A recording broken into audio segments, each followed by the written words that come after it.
My வித்ரியர்ஸ் குடும்ப உறவுகளுக்கு வணக்கம். நம்ம எம்டி சார் வெளியில் வந்துட்டாங்க. அவங்க வெளியில் வர கெத்தை எல்லாருக்கும் பார்க்கணுன்னு ஆசையாக இருக்கும். இப்போ அந்த வீடியோவை பாருங்கள். நம்ம எம்டி சார் கார் வருது, கார்லேருந்து எம்டி சார் இறங்குறாங்க. பார்த்த உடனே அவ்வளோ மகிழ்ச்சியாக இருக்குது. ஏன்னா நல்ல உடல் ஆரோக்கியத்தோடு இருக்கிறாங்க. நம்ம எல்லாரோட எண்ணமும் நிறைவேறி இருக்குன்னு தான் சொல்லணும். நல்ல உடல் ஆரோக்கியத்தோடு இருக்கிறாங்க. சால்வை போத்துறாங்க. அதை மரியாதை நிமித்தமாக நமக்கு அந்த பாக்கியம் கிடைக்கல. ஆனால் இதை பார்த்து மகிழும் மகிழ்ச்சி நமக்கு போதும்னு நினைக்கிறேன். எம்டி சாரை பார்த்தாச்சு. எம்டி சார் ஆரோக்கியமாக வந்திருக்காங்க. அதுவே மனசுக்கு நெகிழ்ச்சியாக இருந்தது. அதுக்கடுத்து அவருடைய கர்ஜிக்கும் அந்த குரலை கேட்கணும். அதற்காக நம்ம எல்லாரும் காத்திருப்போம். உங்களைப் போலவே நானும் காத்திருக்கிறேன்.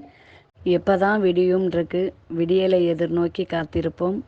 தர்மத்தின் வாழ்வுதனை சூதுகவும் தர்மம் மறுபடி வெல்லும். நல்லவர் லட்சியம் வெல்வது நிச்சயம்.